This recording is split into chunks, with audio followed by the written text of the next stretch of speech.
Good day. Today is 22nd April 2025, and tomorrow in London there will be apparently a meeting between the United States, the European countries and Ukraine, in which they will hammer out the joint proposal which Steve Witkoff, President Trump's envoy, is expected to take with him to the United States later this week. Putin's aide, his top foreign policy aide, Yuri Ushakov, has already said that the Russians are expecting Witkoff to come to Russia, to Moscow, some point this week. Anyway, just to make a few quick points about this meeting in London, it's clear that the meeting is intended to get the Ukrainians to accept the Kellogg plan, which is now the American plan, the American peace plan. This is now the official American peace plan. The Kellogg plan, as I've discussed in various programs, basically says that Ukraine will not be able to join NATO now or apparently at any future point in time, though the guarantee that that will be the case is not what guarantee of that, of the last there is of that, I don't know. There's been no word of it. The Russians will be able to retain control of the territory they currently occupy, but they will not have the entirety of the four regions transferred to them. So the Ukrainians will still retain control of Pokrovsk, Kramatorsk, Slavyansk, Konstantinovka, the city of Zaporozhye, the city of Kherson, all parts of the four regions, but all parts that the Russian army has not yet gained control of.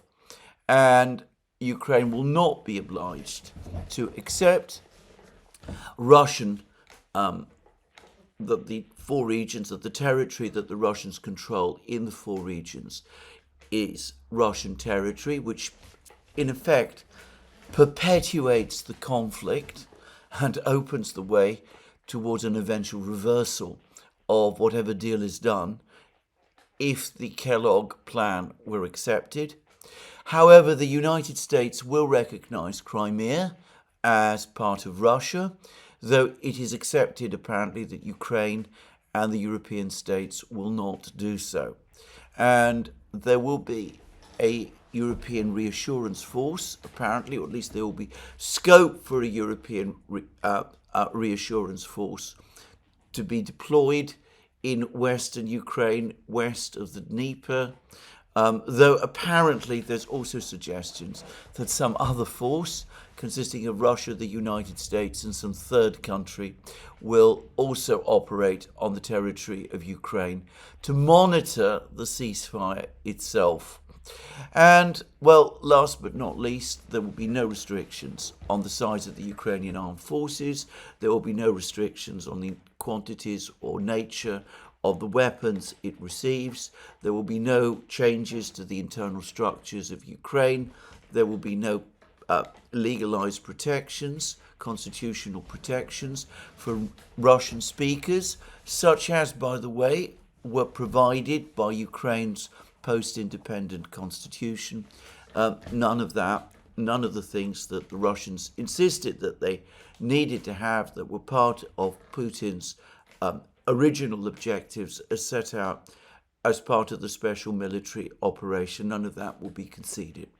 Anyway, the point is that the Americans have come up with this proposal. As I said, it is Kellogg's proposal. It is to all intents and purposes identical to the proposal Kellogg worked out and wrote about in his article of April 2024, and the Ukrainians and the Europeans are going to be asked to accept it. Now, I have said in previous programs that Zelensky certainly is going to have a lot of difficulty accepting these proposals.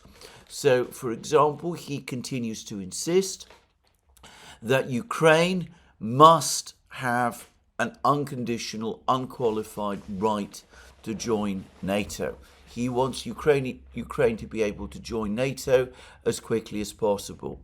Apparently, the proposed plan does not contain any security guarantees for Ukraine provided by the United States. The only security guarantees provided will be by the European states, and Zelensky has previously made it clear that he is not happy with that either. And he's not happy with any final plan that comes up that does not provide for US security guarantees. And lastly, Zelensky has always insisted that the return of all territory that was previously Ukrainian territory, including Crimea, must be part of any eventual peace agreement. And he's never really wavered from that position. He has at times suggested that this territory might not be possible to return this territory by force, but he's made it clear that he expects it to be returned one way or the other, possibly through negotiations, but it'll have to be through negotiations in which Ukraine itself does not participate, because he continues to rule out negotiations, direct negotiations between Ukraine and Russia. So Zelensky himself, if these proposals were put to him, would probably reject them, and reject them outright. And that might be why he is not invited to attend the meeting in London. The Ukrainian delegation will be led, as it was at the meeting in Jeddah about a month ago, by Zelensky's chief of staff, Andrei Yermak. The Americans kept Zelensky far away from the meeting that took place in Jeddah. They also, at that time, of course, made sure that the meeting did take place in Jeddah, in Saudi Arabia, so that there were no European officials floating around able to influence the Ukrainians in any way. The Americans, in other words, isolated the Ukrainian delegation from Zelensky itself and from Ukraine's European allies and friends, and, by the way, also from Ukraine's allies and friends in the United States, and they were able to extract some concessions from the Ukrainians in Jeddah, concessions which Zelensky himself, had it been left to him, would probably not have conceded. Anyway, this time the meeting will be in London. The Europeans will be there. The Ukrainians will be able to get support from their European friends. But it's likely that the Europeans, however grudgingly, will accept the Kellogg plan, and they will therefore apply pressure on the Ukrainians also to accept it. But Zelensky, who is, as I said, likely, if he is present in London, to reject the plan, he is being kept well away. So, we don't yet know whether or not the Ukrainians will accept the Kellogg plan when they meet with the Americans and the Europeans tomorrow. But the probability is, my own guess is, that in some form or other, perhaps with various caveats, they will. More than likely, after that, they will do that which has been a consistent pattern of activity, not just by the Ukrainians, but by the Maidan movement. Since at least 2014, they will then go back on that which they agreed.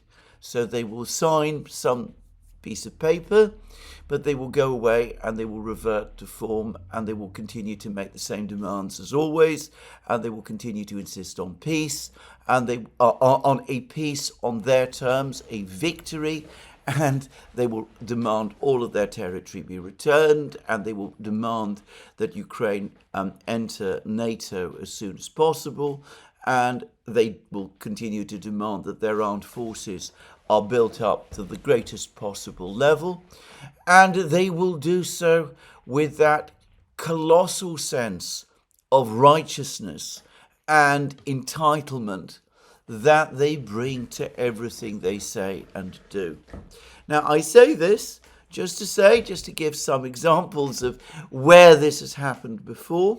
Back in February 2014, at the time of the crisis on Maidan Square, as I very well remember, as the Russians always remind us, the leaders of the Maidan movement signed a truce agreement with President Yanukovych and his officials, whereby there was supposed to be a de-escalation of violence on Maidan Square, and a process was agreed leading to elections at the end of the year, at the end of 2014. Elections, by the way, which the candidate of the Maidan movement, in the conditions which existed in 2014, would almost certainly have won. Well, that document was signed in accordance with the proposal set out in the document. President Yanukovych immediately stood down the police forces, who at that time were occupying a significant part of Maidan Square, and the result was that almost immediately the Maidan movement went back on the agreement, used Yanukovych's absence from Kiev. He had travelled to Kharkiv to attend a meeting of his party there. Anyway, they used his absence from Kiev to storm the presidential palace and to assume power in Ukraine. That is just one example. The Minsk Agreement, of course, of 2015 is another. You could argue that the April 2022 Istanbul Agreement is a third, that you have to add the extraordinary figure of Boris Johnson into the mix as well. And the Americans obviously also played a role. So anyway, that's the likely course of events if the Ukrainians do sign up to the Kellogg plan tomorrow. And again, the usual pattern of this is that if the Ukrainians do go back on all of the things that they agreed, if they refuse to implement the Kellogg plan once it is agreed, if hostilities resume at some point with the Ukrainians in a stronger position than they are now, then the Western powers, the United States, the Europeans, will be intensely relaxed, to put it mildly, about the fact. But anyway, looking at the realities of this, looking at Donald Trump's own political imperatives, he will accept, it seems to me, any indication from the Ukrainians that they are prepared to go along with the Kellogg plan. He is not, as has been said many times, himself at all interested in Ukraine. He wants to extricate the United States from the conflict in Ukraine. What he wants is an agreement. He's not interested in the details of the agreement overmuch. Kellogg has told him that this is the plan that will eventually succeed if the Ukrainians go through the motions of appearing to accept it, with whatever qualifications they make. He will no doubt embrace that fact and say so. The trouble is that the Ukrainians are only one party to the conflict, and they are not the only party. The other very big party is, of course, Russia. And over the last 24 hours, we have had a whole succession of statements from Russian officials which make it quite clear that they're not going to accept the Kellogg plan. They might take it as a point of discussion, but they will not accept the plan as Kellogg has set it out. And, well, we will start with the most important Russian of all, who is President Putin. Now, Putin did not discuss the Kellogg plan at a brief meeting he had with journalists yesterday, but he did discuss the Easter ceasefire and the various criticisms that there have been, including from the UN Secretary General, Antonio Guterres, somebody about whom, by the way, the Russians have been making increasing complaints. Anyway, the various demands that have been made on them to cease attacks on civilian infrastructure across Ukraine. And this was the question that Putin was asked, and this is how he replied. Mr. President, is the Easter ceasefire over? How would you assess it? What is the current status? How have the hostilities resumed after it? And then Putin replied as follows. The hostilities have been resumed, as we said in the beginning when we announced the ceasefire. We are always positive about a ceasefire, and this is why this initiative was suggested, especially on Holy Easter. It happened so that this was a holiday for all Christian denominations, Catholics, Protestants and Orthodox Christians. That is why we have always said that we treat any peace initiative positively. We hope that the representatives of the Kiev regime will treat this the same way. Although we saw the initial reaction, I think that everyone noticed it. A statement was published according to which our proposal was considered a game that involved people's fate, people's lives, and so on. However, there were apparently smarter people, most likely foreign curators, who suggested that rejecting such initiatives is a losing position for the Kiev regime, so they quickly agreed. So what Putin is saying here is that he proposed the ceasefire, the Easter ceasefire, 30-hour ceasefire. In their initial comments, the Ukrainians appeared to be rejecting the Easter ceasefire, but then they suddenly changed their minds and appeared not exactly to accept it, but they appeared to say that they would observe it, which is not exactly the same thing. And Putin speculates, almost certainly correctly, that they did so after telephone calls from London, Paris, Washington, Berlin, and Brussels. Anyway, he then goes on to say this. Now we can see that the Kiev regime is trying to steal the thunder and start talking about the expanding the framework both in terms of time and targets. Of course, first we must think and carefully evaluate everything and see the results. After all, if you noticed, I said that at the very beginning, when I met with the chief of the general staff, that we would see how declaring an Easter ceasefire would turn out. What does this mean? Overall, we can see that the enemy's combat activity is reducing. This is true.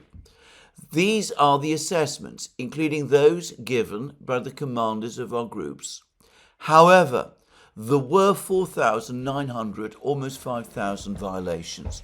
Of these, there were 6 attacks and 90 attempts at strikes by fixed-wing drones, and I think 400 instances of artillery shelling. In general, there was still a drop in activity. We welcome this and are willing and are ready to think about it in the future. And then he discusses at length the question of a moratorium on attacks on civilian infrastructure.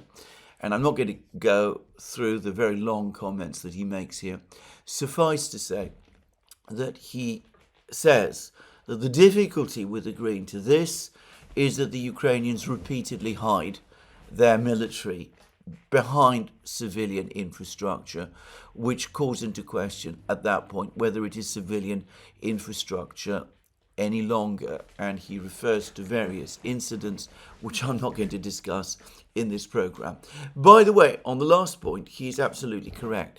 Amnesty International back in 2022 also criticized the Ukrainians for positioning their military units in civilian areas in order to provide themselves with cover. And as I remember, Amnesty also suggested that this was a war crime. Just saying. Anyway, that was Putin. As always with him, very careful, very measured language. He doesn't want to give the impression that he's slamming the door. He's obviously saving up his ammunition, if I can put it like that, for when he meets Witkoff himself. But basically, what he's saying is that, look, we announced this Easter ceasefire. The Ukrainians didn't seem that keen. They were going to reject it. Then they were persuaded to accept it. Then they sort of honoured it, except that they really didn't. They launched attacks in all sorts of places, almost 5,000 incidents of ceasefire violation, and it doesn't suggest that they're really very open to cooperation with us on any kind of ceasefire, let alone any sort of peace process. Anyway, that was Putin. Other Russian officials who have spoken since have been much more forthright. And we start with Grigory Karasin, chairman of the International Affairs Committee at the Federation Council, the upper house of Russia's parliament, and the man who met with the Americans in Riyadh some weeks ago to discuss the revival of the Black Sea Initiative, the grain deal, a meeting which seems to have been completely forgotten and which went nowhere, by the way. The Americans committed to lifting sanctions, getting sanctions lifted on the Russian Agricultural Bank so as to allow the grain deal to be revived on its original terms. But the Europeans said flatly no, and the Americans have done absolutely nothing since then to move that whole plan forward. Now, Karasin is important because I think that he is going to be, if there's ever a serious negotiation to bring the war to an end, he's been clearly marked out now as Russia's chief negotiator.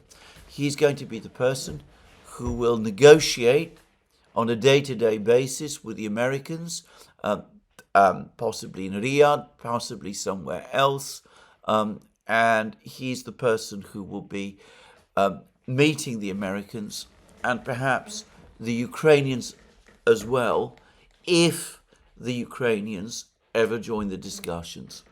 And what Karasin said was this: Kiev failed to ensure even a day and a half of the Easter truce. It was breached by the Ukrainian military many times, despite Kiev's assurances. The figures and facts have been published. In this regard, we can say emotionally that it is improper to do things like that. So what strategic accords on resolving the Ukrainian crisis can be the subject of negotiations if even simple short-term commitments are associated with mass breaches? So that is what Karasin, likely Russia's chief negotiator, is saying. Apparently he said this on his Telegram channel, so he doesn't look as if he is at all impressed by what happened over the Easter ceasefire, and he doesn't seem to think that a ceasefire of any kind will hold at the present time, because Ukraine clearly isn't going to hold to it. So that was the first thing. That was the first comment made by one Russian official. The next Russian official who has spoken, and he's spoken today, just a few hours before I started making this program, is a much, much more important person, and he is Peskov. He's Putin's spokesman, and we can assume that he is speaking with the authority of Putin himself.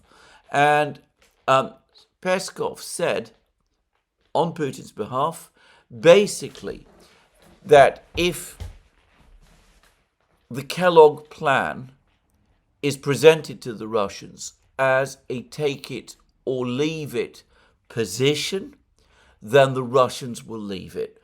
They will tell the Americans, this cannot work. We are prepared to take its ideas into account in any negotiation, but we are not prepared to be put in a position where we are presented with a plan that does not meet with our objectives and are expected simply to agree to that plan. This is what the Russian news agency TASS reports Peskov as having said.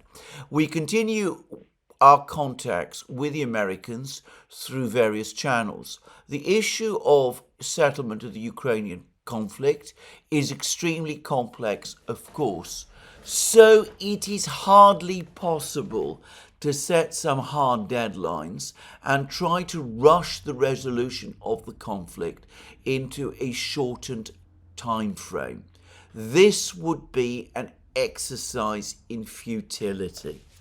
And clearly, this is intended to be an important statement. It's not just something that Peskov said off the cuff or as part of a larger press conference, a press briefing.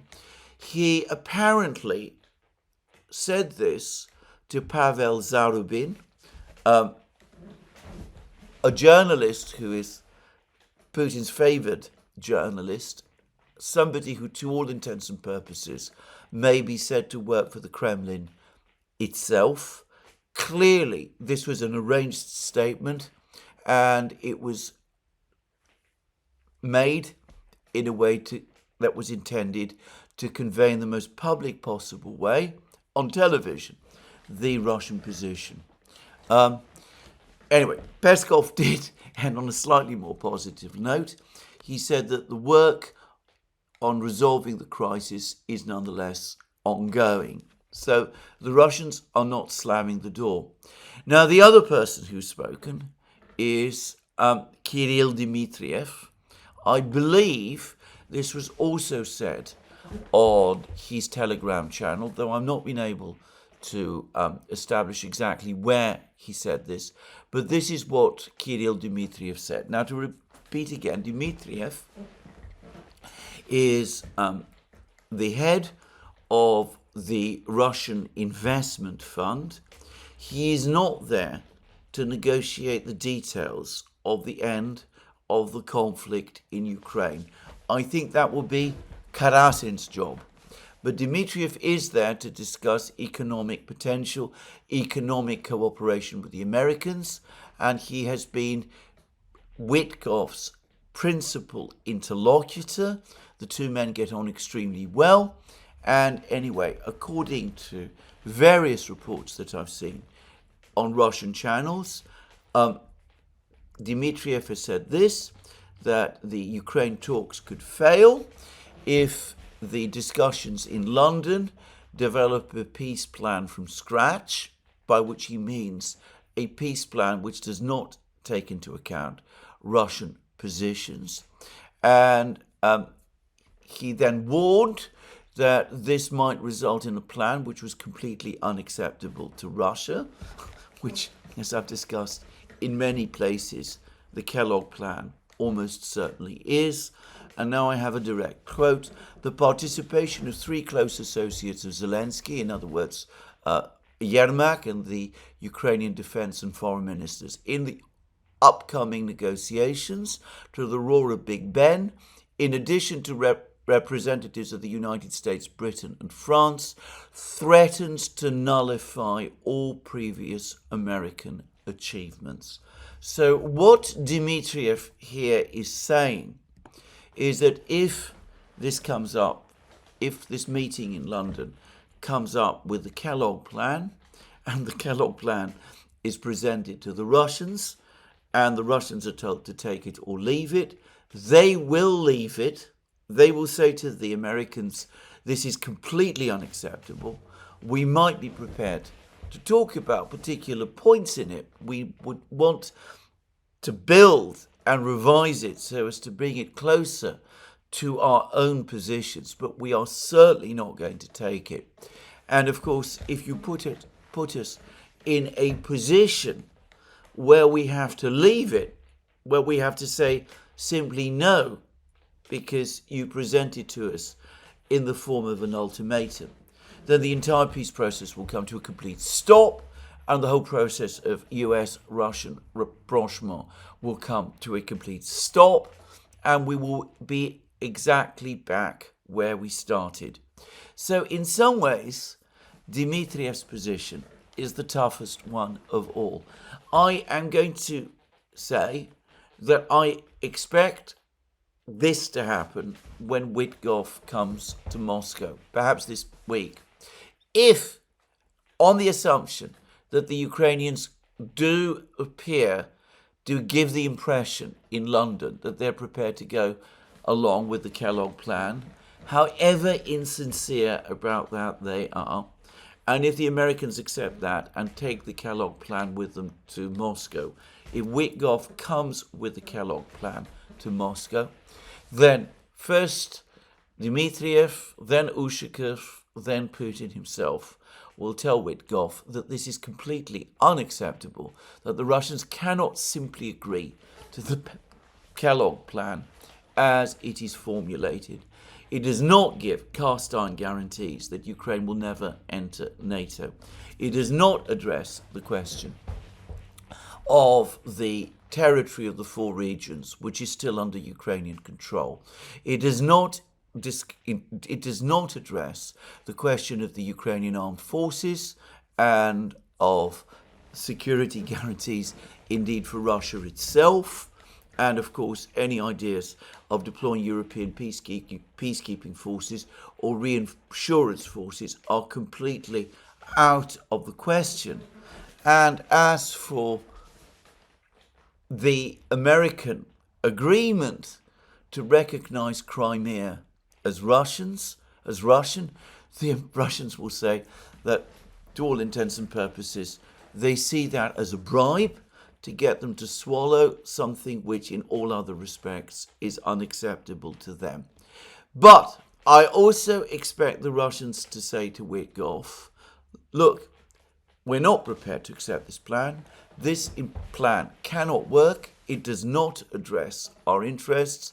It does not address our security concerns. But we are not closing the door. We're not saying that we're not prepared to negotiate. We are prepared to negotiate. But we expect these negotiations to take a long time.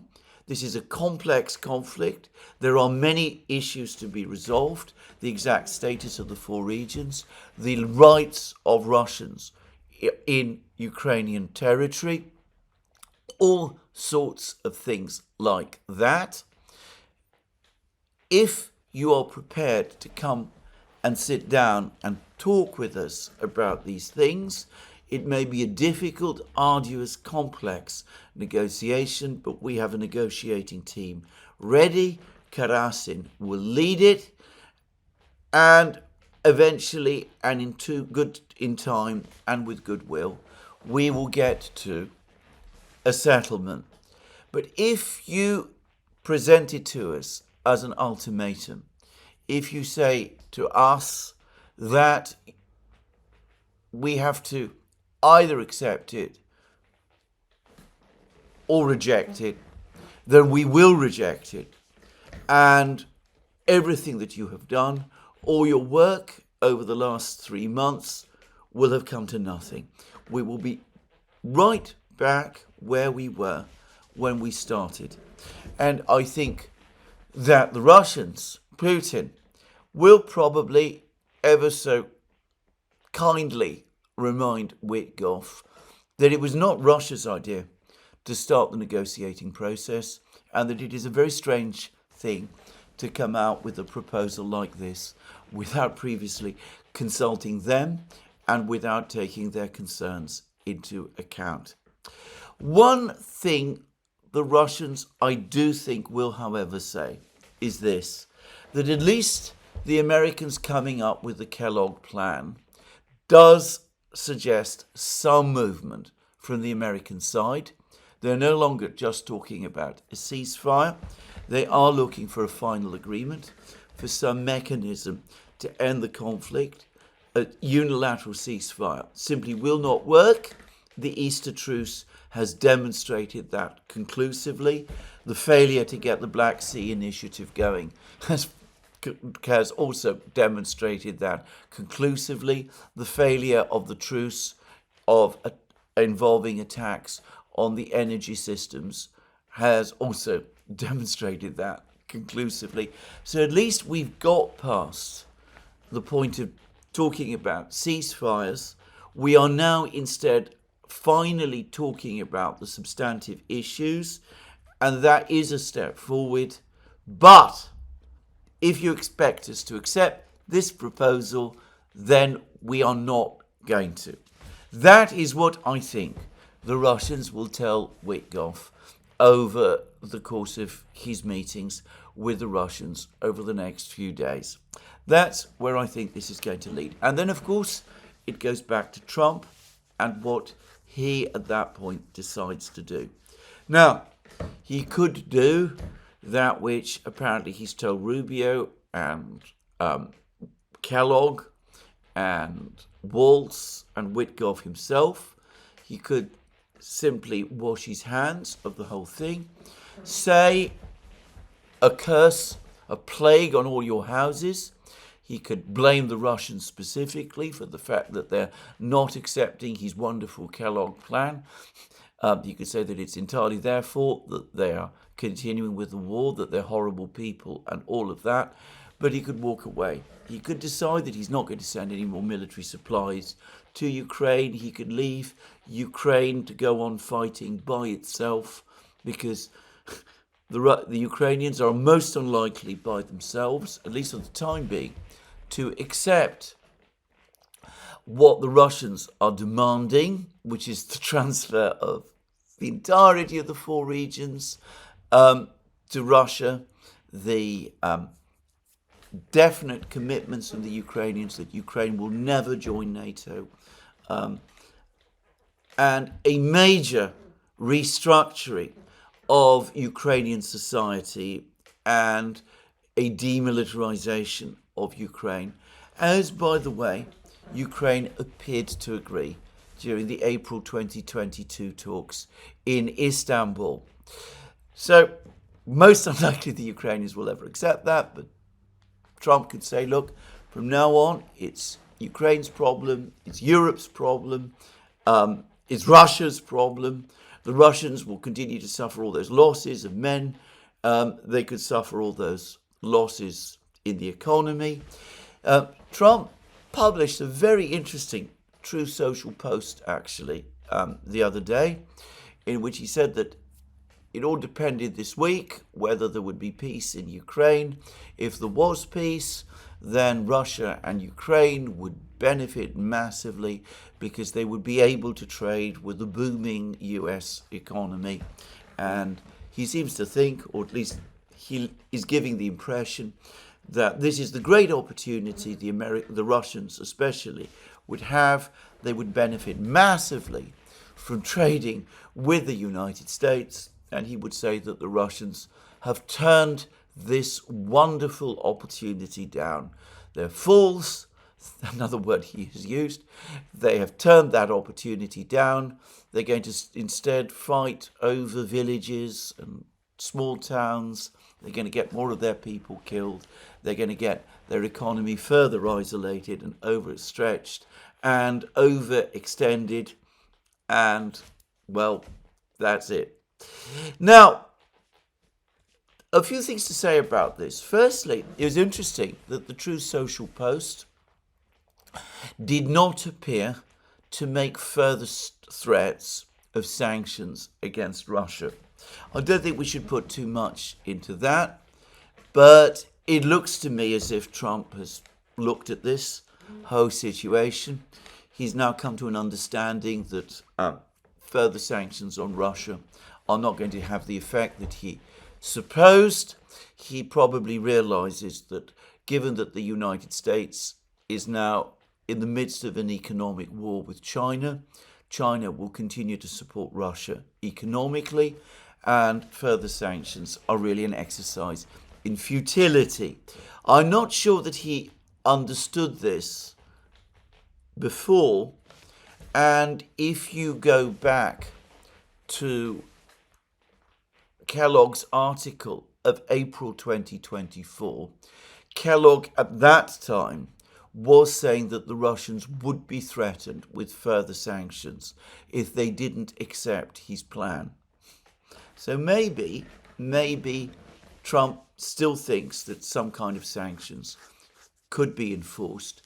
There's been a really rather concerning comment by Putin's close friend and aide, Nikolai Patrushev, his former national security advisor, who continues to be a member of Russia's Security Council and who has now overall supervision of the construction program for the Russian Navy and for the Russian merchant fleet.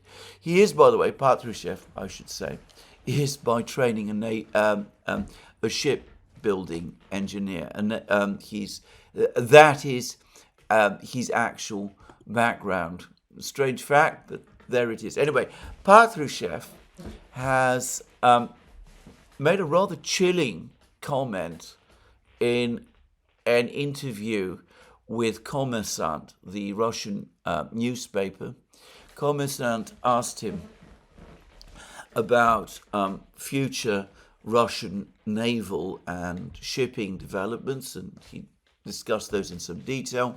He also talked about the naval arms race between China and the United States, the state of the Russian shipbuilding industry, the state of the Chinese shipbuilding industry, the state of the American shipbuilding industry. He talked about many of these topics. But he also said this, he was asked this question, has Russia, because you know that the naval conflict today is primarily between the United States and Russia, does Russia have nothing to worry about on the seas? And he said no, on the contrary. He went on to say this: it is obvious that the challenges and threats at sea for Russia today are not just present, but are in many ways increasing. The collective West is no longer shy about openly talking about its intentions to expel our shipping and the sanctions plans voiced, for example, by the British and some EU members, are generally beginning to resemble a naval blockade. These measures will be met with adequate and proportionate resistance from our side. If diplomatic or legal instruments do not have an effect, then our Navy will be ready to ensure the safety of Russian shipping. Hotheads in London or Brussels need to understand this clearly. It's very chilling words, because what Patrushev is talking about here are rumours that certain NATO countries, perhaps even the United States, might start to seize Russian merchant ships on the high seas, or merchant ships carrying merchandise, especially oil, from Russia. There's even talk about mounting some kind of naval blockade on the high seas. And Patrushev warns that if something like this happens, if diplomatic or legal instruments do not have an effect, in other words, if the courts in Europe drag their heels or refuse to grant emergency injunctions, or if diplomatic representations are not heeded, the Russian Navy will intervene. It will start to presumably establish convoys to protect Russian shipping on the high seas. And that could open the way for naval confrontations, direct naval confrontations between Russian naval ships and those of NATO powers. So anyway, there are those possible catastrophic scenarios. I hope we don't, by the way, go there. I mean, that would be total descent into madness as far as I can see. But the Russians are aware that there's been talk of this sort of thing, especially in Europe, especially, by the way, in the Baltic states and I believe in Finland. And they said that they are ready. But putting that aside, for the moment, Trump doesn't seem to be threatening sanctions or further sanctions, and he appears to understand that further sanctions are simply not possible. Trump also does seem to be taking more and more steps to end US military support for Ukraine. Now, there is one exception, which is intelligence assistance, which is, of course, the least visible, but in some ways one of the most important. But that, I presume, costs very little, and it is always deniable. And I think that the United States will continue to provide it if the war goes on, and as long as the war goes on. But he has rejected a Ukrainian request for the sale of $50 billion of Patriot missile systems to Ukraine. He's made some extremely sarcastic comments about how the Ukrainians got themselves into a war with an adversary 20 times stronger than themselves and are always coming to the Americans for help whenever they get themselves into trouble in relation to a war they should have worked extremely hard to avoid. So he's rejected that proposal. He doesn't seem to be keen to send any more arms to Ukraine. There are increasing reports that, in fact, the level of arms supplies to Ukraine from the United States has dwindled to a trickle. He doesn't seem to be interested in exercising his drawdown authority to provide Ukraine with further aid from the $3 billion or so of funding that Congress previously authorized.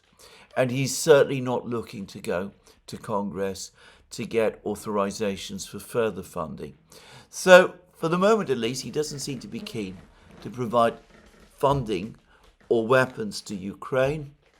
And we are starting to see more and more signs of physical steps being taken on the ground to scale down American involvement. So we had a couple of weeks ago reports that an American base in the Greek city of Alexandroupolis, which had been used apparently to transfer military equipment to Ukraine, that had essentially been closed. I discussed in a program I did recently the fact that the Americans also appear to have ended their involvement in a Polish base, which was also supplying weapons to Ukraine, which was also involved in the supply of weapons to Ukraine.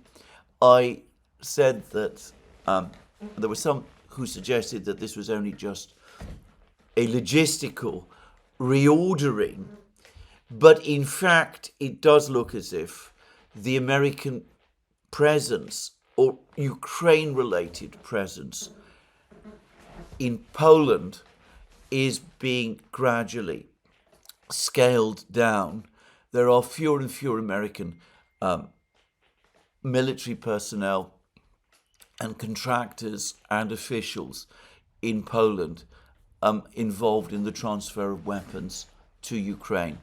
So it does look as if Trump is sticking and perhaps will continue to stick, even if he gets this Russian rejection to his plan to reduce commitments, American commitments to Ukraine, military commitments to Ukraine. But I suspect that this is Trump is doing this based perhaps in part on his belief, which the Ukrainians have gone out of their way to foster over the last few weeks, that the Ukrainians have the situation under control, that their vast drone fleets, the military material they're getting from the Europeans, is enough to keep the Russians at bay. And of course, Rubio has talked about the fact that there is no military solution to the conflict. Other US officials have done the same. Trump has spoken in much the same way himself. Now, that then begs the question of what he will do if, or rather when, things turn out otherwise. If it turns out that far from the situation being in this stalemate that he apparently believes it is in. The Russians look like they're going to win. And they look like they're going to win during the time when he himself is president. After all, by the very act of trying to negotiate a peace in Ukraine, by the very act of adopting the Kellogg plan and perhaps blaming the Russians for its failure, some could say that he's now taken responsibility for the conflict, and if things begin to go wrong in Ukraine, he will therefore have to carry some of the blame. Now, Trump is an extraordinarily effective communicator. I think no one disputes this, and it could be that he will simply manage to blame others if the situation in military terms in Ukraine turns out badly. He could say that the United States has continued to give intelligence assistance. He could say that the United States is providing huge numbers of weapons to Ukraine, beyond which it could not do. He could say that the Europeans offered to take up the burden and any failure is down to them. But I wonder whether that will be enough to prevent him taking some of the blame in the event that there is a debacle. So perhaps at that point he will do either one of two things. Perhaps he will re-engage the Russians in diplomacy, undertake the kind of diplomacy that he should be undertaking now, or alternatively, perhaps he will drift back into that position of sending more weapons again to Ukraine to try to prevent the collapse that appears to be, that will be, by that point, starting to evolve and get underway. It's difficult to know, and of course maybe one shouldn't ask oneself too closely what might happen in the long term. But anyway, there we are. That's for Trump to decide. It doesn't seem as if he's going to take steps to escalate the war, regardless of what happens. There is a possibility that he will escalate sanctions, but I hope that that will fall short of these crazy ideas of a naval blockade, which could draw in not just the Russians, but possibly even the Chinese as well, just saying. And he could walk away, and he could just let events in Ukraine take their course. He will have to give up on the idea of a rapprochement, at least anytime soon, with the Russians. But he would at least be rid of the whole thing.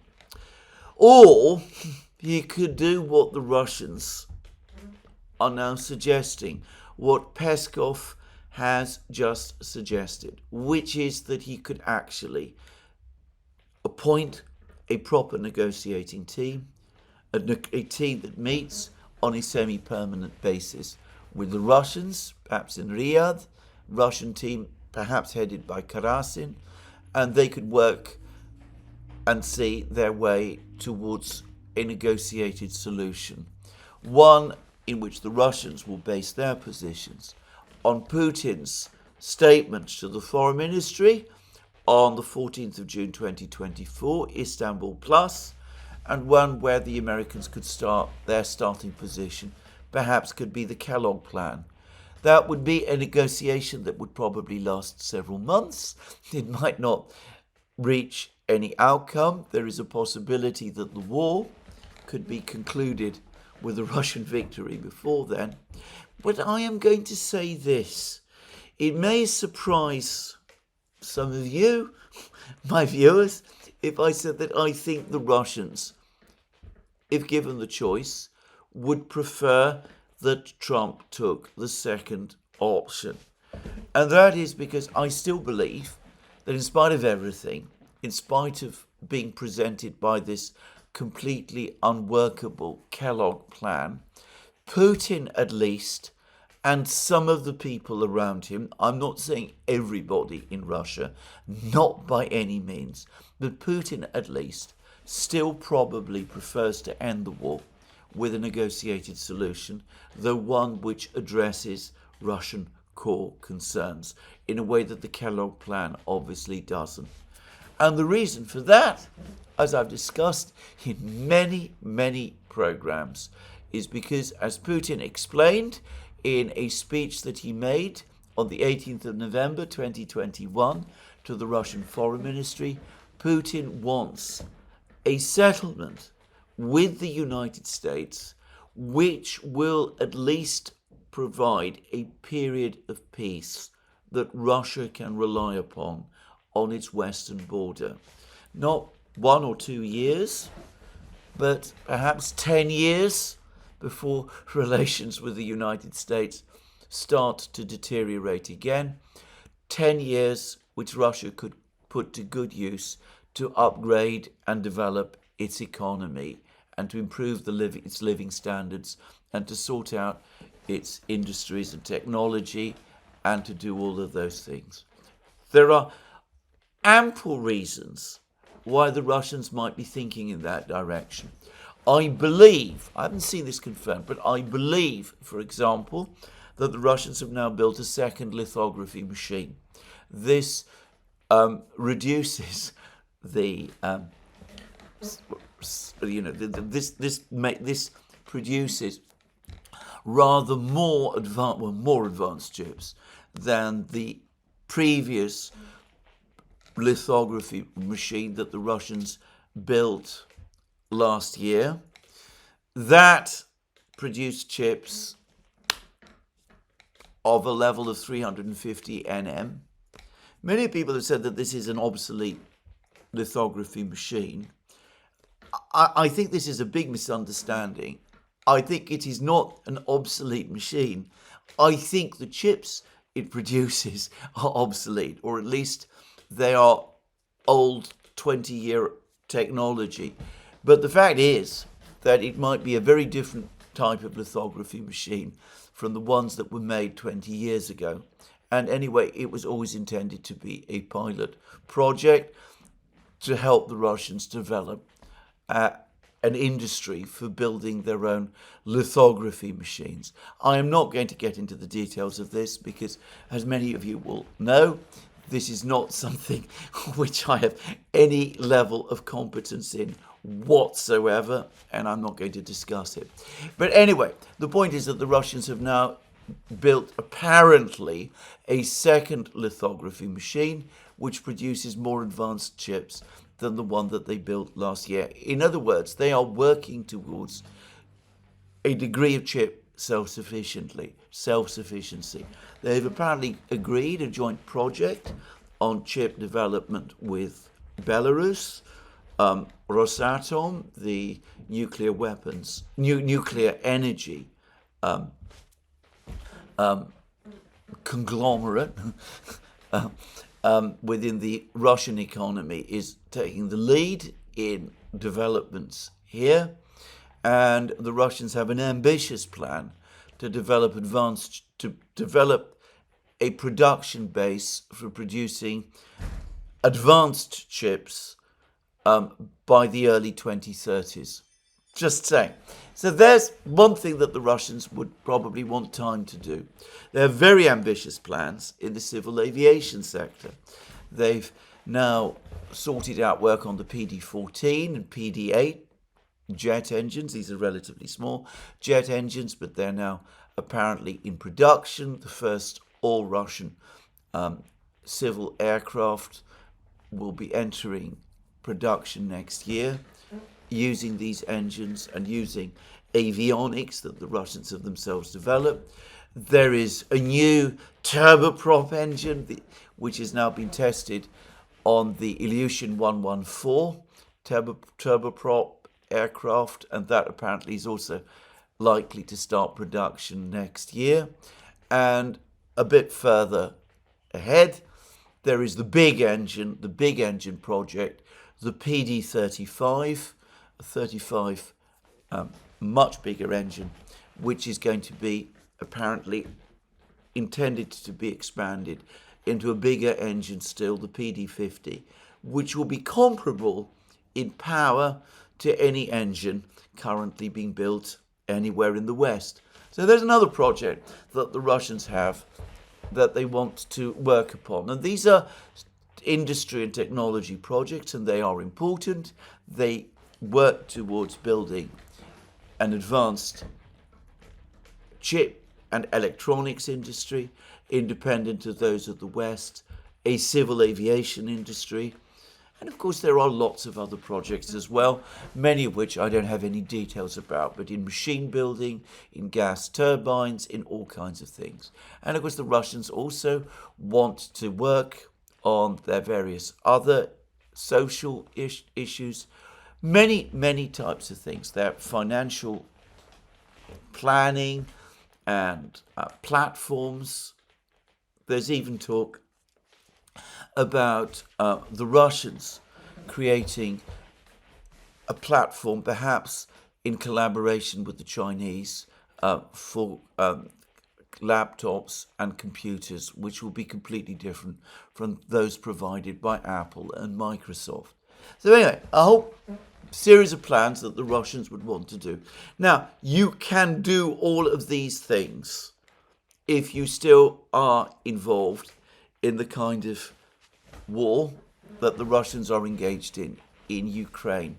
It is not such a huge drain of resources that you cannot, and of course, especially if you work together with China, well, you can do a great deal.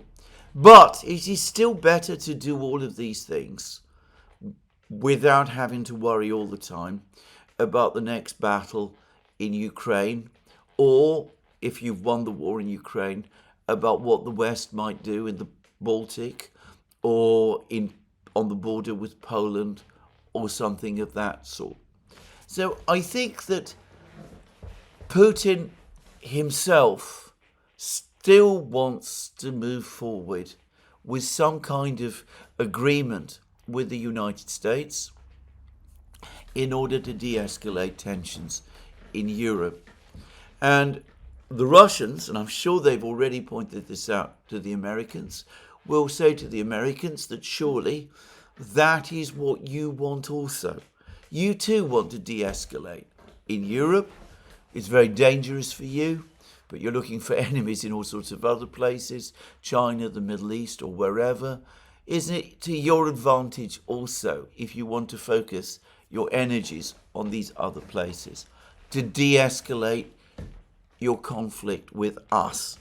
So the Russians will tell the Americans, or at least Putin will try to impress on the Americans, that it is in their interests to negotiate with Russia long term, not just about Ukraine, but about many other things as well, so that each side can be confident that whatever happens elsewhere in the world, there will not be a great crisis between them, and especially one in Europe.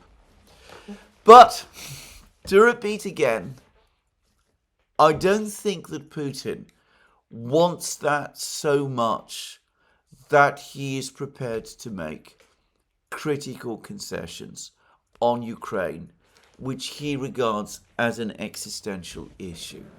And besides, I believe that he knows that if he does, and I don't have any reason to think, by the way, that he is intending to do this, but I'm sure that he knows that if he does, he will face pushback from others within the Kremlin and within Russian society. And the feature of the way Putin governs Russia is that he always strives for consensus. So I think he would prefer negotiations, but I don't think he's prepared to make the sort of concessions he would need to make, he would have to make, if he were to accept the Kellogg plan. For him, it would simply be a return to what was tried and done by the Russians many times, a situation where they make unilateral concessions to the West and to Ukraine, for which the West never in the end generally reciprocates, leaving Russia continuously in a weaker position. Well, there we are. Trump has some difficult decisions to make over the next couple of days. So, of course, does Putin. He will have some, I suspect, rather complex conversations with Witkoff. And it'll be interesting to see whether after Putin has spoken to Witkoff, there might be another phone conversation between Putin and Trump. But we are now heading, it seems to me, towards some sort of conclusion. Either the negotiations will fall apart over the course of the next week, or there will be some kind of process of long-term diplomatic engagement between the Americans and the Russians, but one which acknowledges that in the meantime the war will go on, and one in which the Russians will insist that their concerns, the concerns that the Kellogg plan is ignoring, are taken properly into account. Now, I'm going to finish this part of this discussion by saying that, by reminding everyone that a couple of weeks ago, I received an extraordinarily interesting article from a member of the community. I'm sorry to say I haven't got this article in front of me now. But anyway, in this article, this person pointed out that there have been many negotiations of this kind before involving the United States. He focused on the negotiations involving the ending of the Korean War, the ending of the Vietnam War, the ending of the Afghan War. In each case, the United States faced an imperative to extricate itself from a conflict which it was losing and which was becoming an embarrassment. In each case, the United States began by making unacceptable demands of the other side. In each case, the United States, in order to avoid a complete diplomatic rupture and a negotiated withdrawal, ultimately accepted all of the demands of the other side. When that article was written, I said that I thought that was probably where we are heading, and I still believe that that is probably so. Anyway, we shall see. Now, in the meantime, of course, the war goes on. There's been actually quite a lot of information now from the battlefronts. A couple of days ago, just before the Easter ceasefire, General Gerasimov reported to Putin that the monastery complex in Kursk region had been brought back fully under Russian control. There were lots of photos showing Russian troops on the territory of the monastery. It seems that the Ukrainians took advantage of the Easter ceasefire to send troops back into the monastery. More fighting took place on the territory of the monastery. A group of forces north is saying this morning that the monastery is back under Russian control. It seems to me that this was an absurd thing for the Ukrainians to have done. It has undoubtedly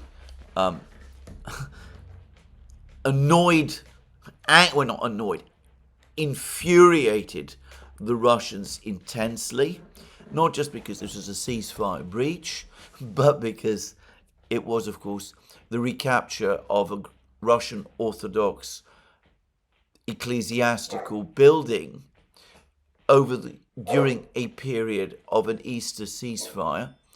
But there it is. It's the sort of thing, I suppose, that you would probably expect in a conflict of this kind to happen. But anyway, that was one event that's taken place over the last couple of hours. Everywhere else, as far as I can see, now that the fighting has resumed, the Russian advances have also resumed. I'm not going to go over them in huge detail, in fact, or any detail. All I will say is that it looks as if in every single other place, even in a few places where the Ukrainians did mount counterattacks, did take advantage of the ceasefire to undertake counterattacks, that the Russians are back on the attack. Anyway, that's the situation on the ground very briefly. There have been some other technological developments. Last night, there was a major Russian drone and missile attack on Odessa. The internet is full of speculation that the Russian drones that were used in that attack were a new variant of the well-known Duran drone. Not exactly clear to me what makes this particular drone different from the normal Duran drones. But whatever, the attack itself appears to have been devastating. And the Russians are saying that over the course of this attack, the biggest industrial facility manufacturing drones in Ukraine was destroyed. Now, a couple of days ago, an article appeared on Simplicius the Thinker's blog in which he discussed drone production in Ukraine. He discussed pictures that had appeared of a factory manufacturing drones in Ukraine.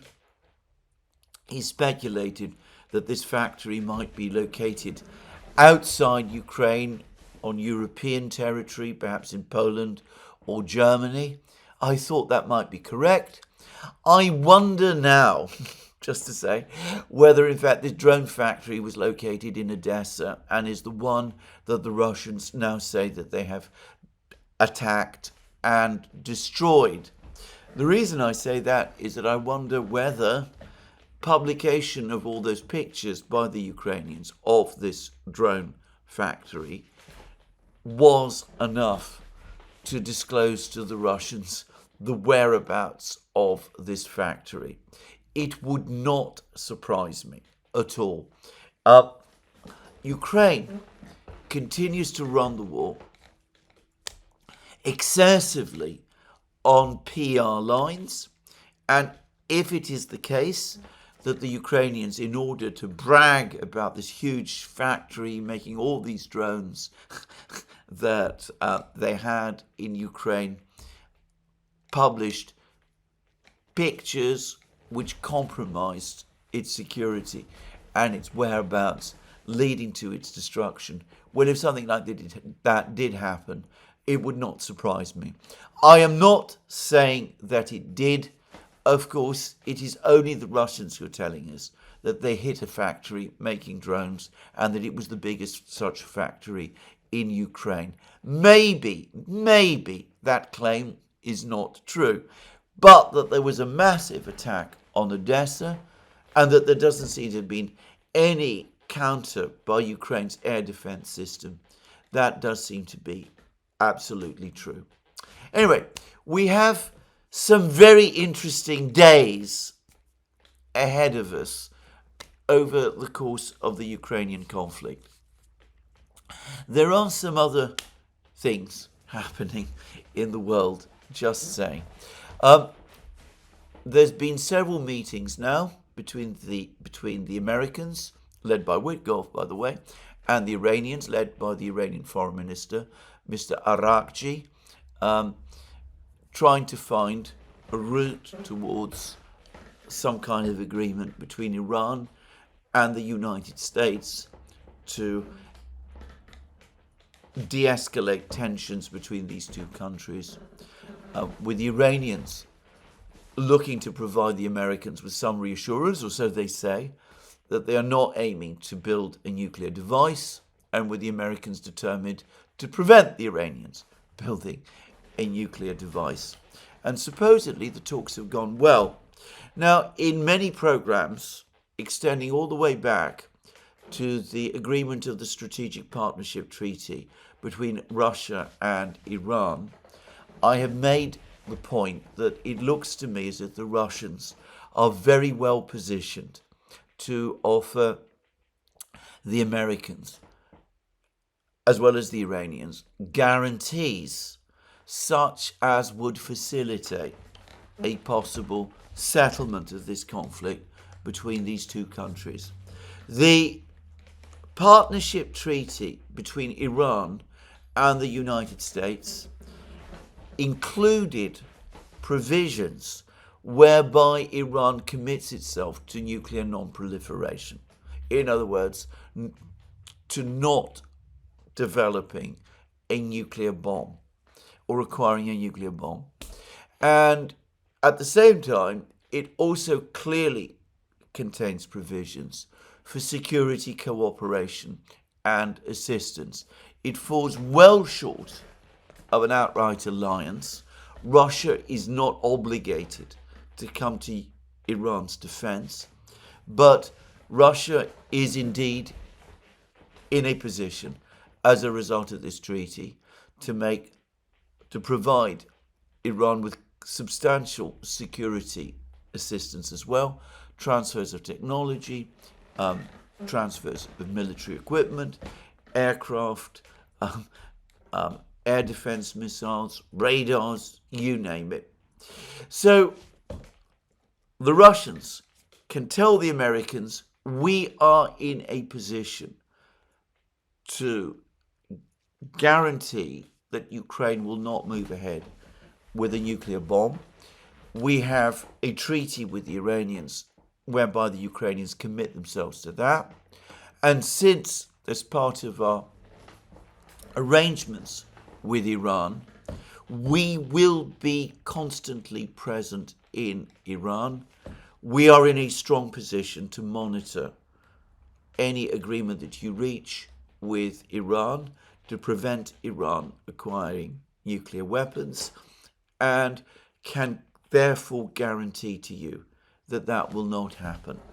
And the Russians can also tell the Iranians, look, we now are friends, we now have a treaty between us, you of course are also a member of the BRICS, we are providing you with weapons, we are providing you with advanced technology, we're going to help you with your civilian nuclear program, we're going to provide you with extensive assistance to build up your civilian infrastructure. We can guarantee that if you are attacked by the United States or Israel, or perhaps both, that you will not be alone and that you will be assisted and protected, and effectively protected as well. Now, there are reports in the American media that over the last couple of weeks, Israel made a major effort to try to persuade the United States, Donald Trump, to authorize airstrikes on Iran. Supposedly, the Israelis came to Trump with a whole list of targets. They said that they didn't necessarily expect the Americans to be directly involved, but they did require some level of assistance from the United States and certainly some level of authorization from the United States. So clearly a big push, a major effort by the Israelis was made to get the United States on board with an Israeli airstrike against Iran. And the Israelis apparently again reassured the Americans that this strike would be successful, supposedly as a result of the strikes and counter-strikes that took place between Iran and Israel last October. The entire Iranian air defense system based around the S-300 missile complex has been destroyed. It claimed, the Israelis, repeatedly make, a claim the Iranians repeatedly deny, and for which, by the way, I personally have not seen any proof. But that's something I don't propose to discuss. Well, it seems that Trump rejected the Israeli demands for an attack on Iran and said that he was prepared instead. He would instead see whether this issue could be resolved through the negotiations. And the Russians, as I said, have said that they're prepared to facilitate a compromise. And the Iranian foreign minister, Mr. Arakchi, shortly after his meetings with Witkoff, actually, properly speaking, they're not meetings. I believe they've had two brief encounters, but mostly the Iranians and the Americans are located in separate rooms, and it is the function of officials of Oman, both when the talks took place in Muscat, the capital of Oman, and when they also took place in Rome. It is the function of officials from Oman to shuttle between them, taking ideas and proposals from each to the other. But anyway, fresh from these discussions, Arakchi, the Iranian foreign minister, visited Moscow. He's had meetings there, extensive meetings with Lavrov. Over the course of a press conference with Lavrov, Lavrov confirmed that the Russians are prepared to do everything necessary to facilitate this de-escalation of tensions between Iran and the United States. And importantly, Arakchi also had a meeting with Putin. The Russians have provided pictures, but they've not provided anything that remotely approximates to a full readout. The Russians, incidentally, have also now increasingly taken to referring to the Iranians as allies. This has been said by several Russian officials. It's been said in the past, but now the Russians appear to be using that phrase, allies, that term allies, to describe their relationship with Iran, and they appear to be doing it extensively.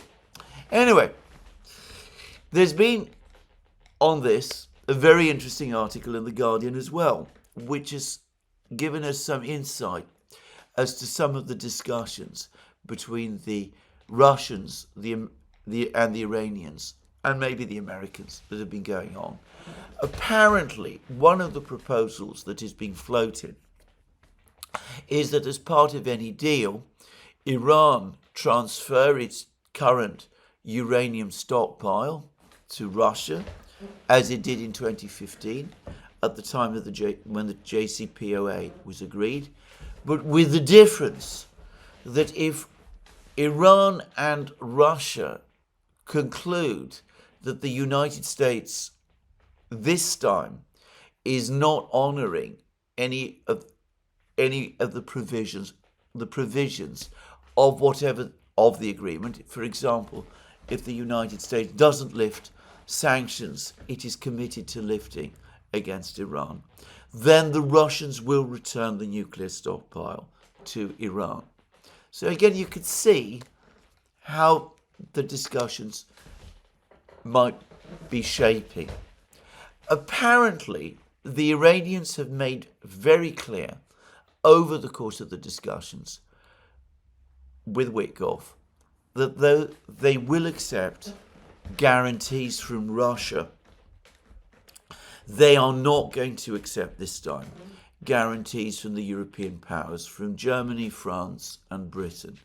Germany, France and Britain acted as the guarantors of the JCPOA when Donald Trump pulled the United States out of the JCPOA. The British, French and Germans did nothing. Eventually, they backed Trump's demands that the JCPOA be renegotiated to include support Iranian support for the Houthis and Hezbollah, and Iran's ballistic missile program. The Iranians were absolutely furious, and they made it absolutely clear that they no longer trust the Europeans to act as guarantors, and as far as they are concerned, they have no role, any further role in these discussions. So, a tripartite agreement, Iran, the United States, and Russia. Is it really on the horizon? Will it really crystallize? The great difficulty is that there are a lot of people in Washington, and of course in Israel, and by the way in Europe too, who do not want an agreement between the United States and Iran. What they want is an attack on Iran, which they are confident will be successful, and which will lead to the collapse of the Iranian regime and its replacement by one more submissive to Israel and the United States.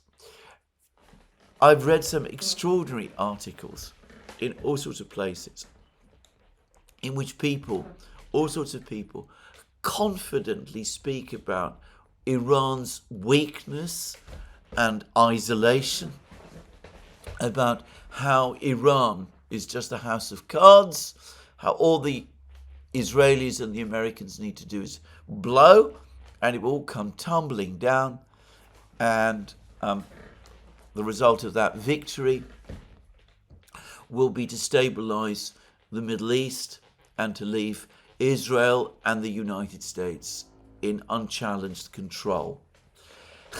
I have to say, I don't believe it. I don't believe it, not because I know a huge amount about Iran, because I don't. I know a certain amount about Iran, and what I know suggests to me strongly that the truth is otherwise. But I don't believe it because I have heard this story told so many times that an attack on some other country is going to be a cakewalk, that there's not going to be any real resistance, that the people of the country that is about to be attacked are yearning to overthrow the brutal and corrupt and cynical dictatorship that presides over them, that this is an attack that carries no risk and no real cost, that it will ultimately pay for itself. Well, I mean, the narrative has been, the same narrative has been spoken so many times, and in one form or another, it has always and invariably turned out to be wrong. I, on the contrary, believe that an attack on Iran would be a disaster, and I think Donald Trump thinks that also. However, these voices do exist. They are very prominent. You can find them in many places. They're very influential. I suspect that there are people within the administration itself who share these views. So I can't say definitely that because the Americans and the Iranians appear to agree on the objective, which is an Iran without nuclear weapons, and because all the pieces are there to make that agreement happen, that it will happen. I can't say that with any confidence. In fact, I think it is much more likely that at some point in the negotiations, we're going to start to see things go seriously wrong, and more likely than not, negotiation will fail, in which case, of course, the pressure for an attack on Iran will again rise and will again become irresistible. It doesn't help that as soon as Witkoff came back from one of his discussions, Trump himself appeared to undercut him. Witkoff was talking about doing away with Iran's nuclear weapons infrastructure. Trump said that the objective was to do away entirely with all of Ukraine's nuclear infrastructure, including presumably its civilian reactors, like the one that the Russians have built in Bushehr, which is something that I simply cannot imagine the Iranians will ever agree to. So if things stick to that, and I fear that they will, as I said, this negotiating process could break down with the calamitous effects that we will see.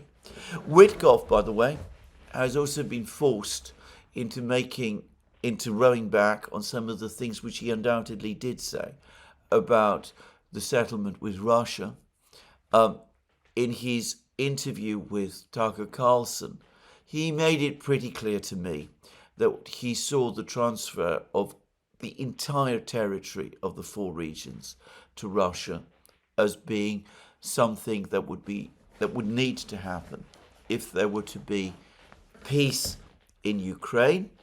And there's been what I think is a very well sourced and credible article in Bloomberg, which says that he also argued that very same point to Trump, but that Kellogg contradicted him.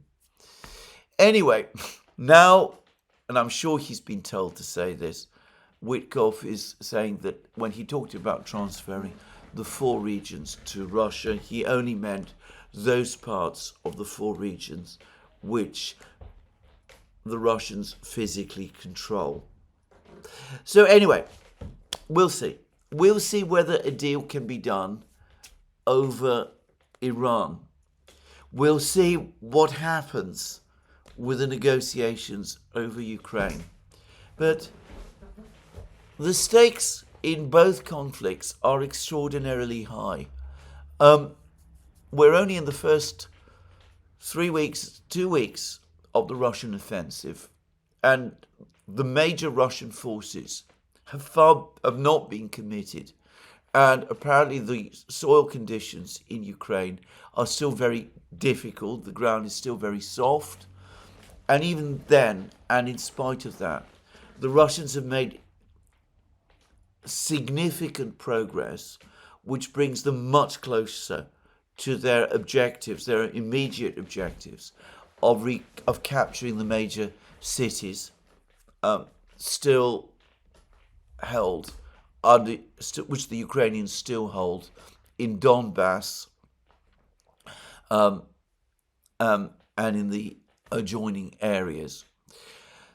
So if negotiations fail, it's difficult to see how this could end without a further Russian advance, and Trump will be faced probably with another crisis in the autumn, and it's uncertain to me how and what at that point he would do. And of course, if the negotiations with Iran fail, then straightforwardly I think we are on the way to war. Trump is also, of course, still involved in his enormous economic war with China. I've not discussed it much in recent programs. There are major problems on the financial markets. The dollar loses value, it seems, by the day. I'm not sure how important that is. And Trump is also involved in a battle with the Federal Reserve Board, whose chairman he appears to want to sack.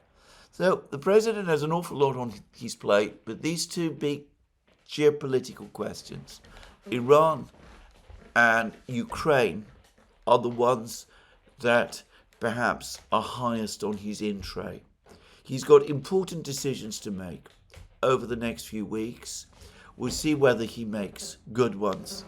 If not, then, as I said, we will quite plausibly be on the speedway towards disaster.